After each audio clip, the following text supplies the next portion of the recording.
سوال یہ ہے کہ جی ہمارے گھر میں جنات کا بسیرا ہے، کبھی گھر کے اندر کچھ ہوتا ہے، کبھی چارپائیاں کھٹکتی ہیں، برتن کھٹکتے ہیں اور آوازیں آتی ہیں، اس کا کیا حل ہے؟ دیکھیں میرے بھائیوں، یہ پہلے بھی ہم نے بات کہی ہے کہ شیاطین جو نا شیاطین یہ ہر جگہ پر موجود ہیں۔ اب شیاطین سے ہم یہ کہیں کہ جی وہ بالکل ہمیں یعنی کہ ہمارے گھر سے چلے جائیں، زمین سے چلے جائیں، یہ تو بات ممکن نہیں ہے۔ ہر جگہ پہ ان کا بسیرا ہے، اور یہ بھی بات ہے کہ جنات کی جو تعداد ہے وہ انسانوں سے بھی زیادہ ہے، تو اس لیے وہ اللہ کی جو مخلوق ہے انہوں نے بھی یہاں زمین پہ ہی رہنا ہے، یہاں پہ ان کا رہنا سہنا ہے، ان کے معاملات ہیں۔ تو بہرکیف ان سے بچنے کی جو دعائیں ہیں، جو تدبیریں ہیں، وہ ہمیں نبی کریم صلی اللہ علیہ وسلم نے بتلائی ہیں۔ اس کا بہترین جو علاج ہے نا جی، جس گھر میں خون کے چھینٹے پڑتے ہوں، یا جس گھر میں جی پتھر آتے ہیں، یہ بھی عموماً سوالات آتے ہیں جی پتھر آتے ہیں ہمارے گھر میں، جی خون کے چھینٹے پڑ جاتے ہیں، جی یہ گوشت کے ٹکڑے آ جاتے ہیں، یہ میرے بھائیوں یہ جنات کا مسئلہ نہیں ہے، یہ جادو کا مسئلہ ہوتا ہے۔ اگر تو گھر میں چھینٹے پڑتے ہیں خون کے، یا گوشت آ جاتا ہے، یا پتھر وغیرہ آتے ہیں، چلو پتھر تو جنات کا مسئلہ ہو سکتا ہے، لیکن گوشت کا آنا، خون کے چھینٹے کا پڑنا، تو یہ جادو کا مسئلہ ہوتا ہے، تو جادو کا الگ سے طریقہ کار ہے، اس کا علاج ایک الگ ہے۔ لیکن جس گھر میں جنات ہیں، یعنی کہ رات کو آپ سوتے ہیں، ایسے محسوس ہوتا ہے کہ آپ کی چادر وہ چھت کے اوپر کوئی آدمی بھاگ دوڑ رہا ہے،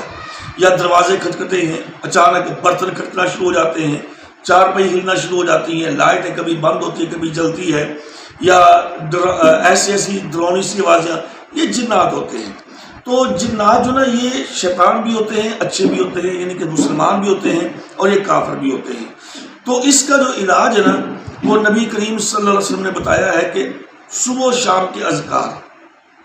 صبح و شام کے اذکار، یعنی کہ صبح کی نماز کے بعد آپ اذکار کریں جو نبی کریم صلی اللہ علیہ وسلم نے ہمیں بتلائے ہیں، اور ان اذکار کے اندر سورہ البقرہ کی آخری آیت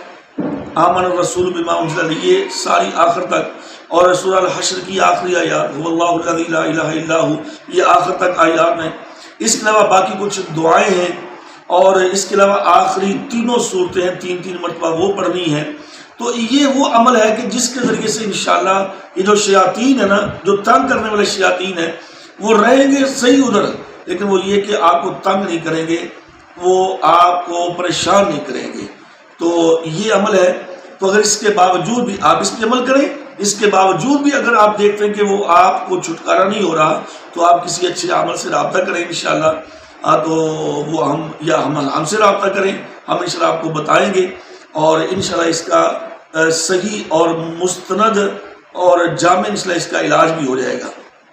تو صبح و شام کے اذکار کریں میرے بھائی، سورہ البقرہ گھر میں لگا کے رکھیں، سورہ البقرہ کی تلاوت کریں۔ تو نبی کریم صلی اللہ علیہ وسلم نے فرمایا کہ جس گھر میں سورہ البقرہ پڑھی جائے وہاں پہ شیاطین کا بسیرا نہیں ہوتا، شیاطین وہاں سے بھاگ جاتے ہیں۔ تو انشاءاللہ یہ صبح و شام کے اذکار کرنے سے، نماز کی پابندی کرنے سے، تلاوت کرنے سے اور سورہ البقرہ پڑھنے سے یہ جنات، یہ شیاطین آپ کا گھر چھوڑ جائیں گے، اگر رہے بھی تو آپ کو تکلیف یا نقصان ہی پہنچائیں گے۔